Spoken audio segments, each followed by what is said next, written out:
உங்கள் வாழ்க்கையில் நீங்கள் செய்யக்கூடிய ஆகப்பெரிய குற்றம் சோகமாக இருப்பதுதான்.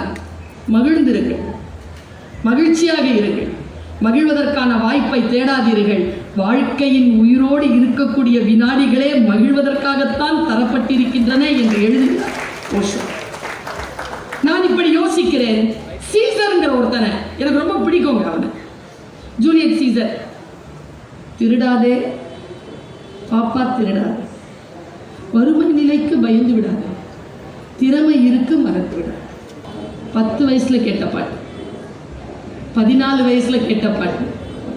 நீ உன்னை அறிந்தால் உலகத்தில் போராடலாம், உயர்ந்தாலும் தாழ்ந்தாலும் தலை வணங்காமல் நீ சொற்கள். நான் எனக்கு சீசரை ஏன் பிடிக்கும் தெரியுமா?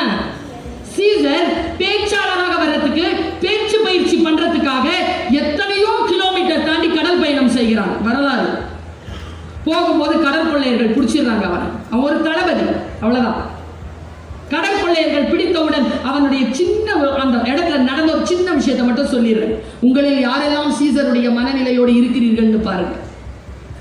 அவ்வளவுதான், லைஃப் முடிஞ்சது. கடற்கொள்ளையர்களால் பிடிச்சு இழுத்துட்டு போறாங்க, கூட 18 பேர். அவன் சொல்றான், இவர் களபதி. சரி, 20 talents, 20 தாலந்துகளை கொடுத்து உன் தலைவனை கூட்டு போ. சார் 12 நாள் ஆகும் போகிறதுக்கு. ரைட், வா, உயிரோடு வச்சுருக்கோம். 12 நாள் முடிஞ்சிருச்சுன்னா போகிறதுக்கு 12, வரதுக்கு 12, 24 நாள் முடிஞ்சிருச்சுன்னா கொலை பண்ணிவிடுவோம். அப்போ சிரிச்சுக்கிட்டே சொன்னான் சீசர், யோ